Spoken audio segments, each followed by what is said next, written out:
శ్రీశైలం మహాక్షేత్రంలోని పుష్కరిణి వద్ద శ్రీ స్వామియమ్మవార్ల తెప్పోత్సవం కన్నుల పండువగా సాగింది.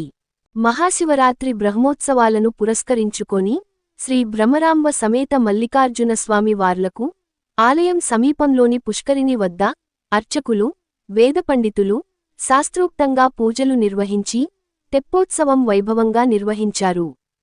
ముందుగా ఆలయ ప్రాంగణంలో శ్రీ స్వామి అమ్మవార్ల ఉత్సవ మూర్తులకు షోడ్షోపచార పూజలు నిర్వహించారు.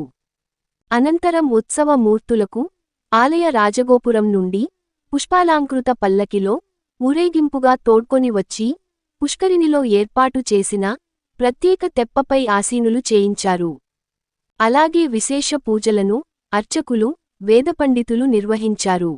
మంగళవాయిద్యాల నడుమ వేదమంత్రాలతో ఎంతో శాస్త్రోక్తముగా తెప్పోత్సవం కన్నుల పండువగా సాగింది.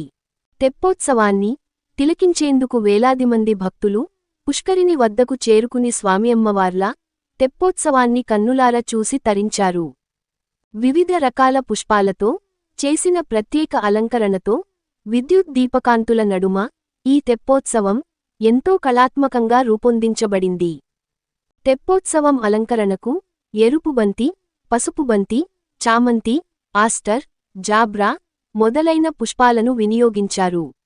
ఈ తెప్పోత్సవాన్ని దర్శించుకోవడం వల్ల శ్రేయస్సు కలుగుతుందని, బాధలు తొలగిపోయి కోరిన కోరికలు నెరవేరుతాయని, సకాలంలో తగినంత వర్షాలు కురిసి పాడి పంటలు బాగా పండుతాయని ప్రతీతి.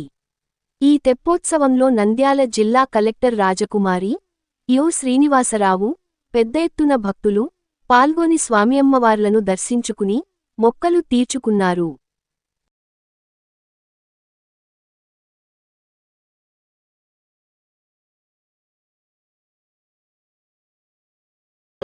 మీ N9 న్యూస్ యూట్యూబ్ ఛానల్లో please like, share and subscribe.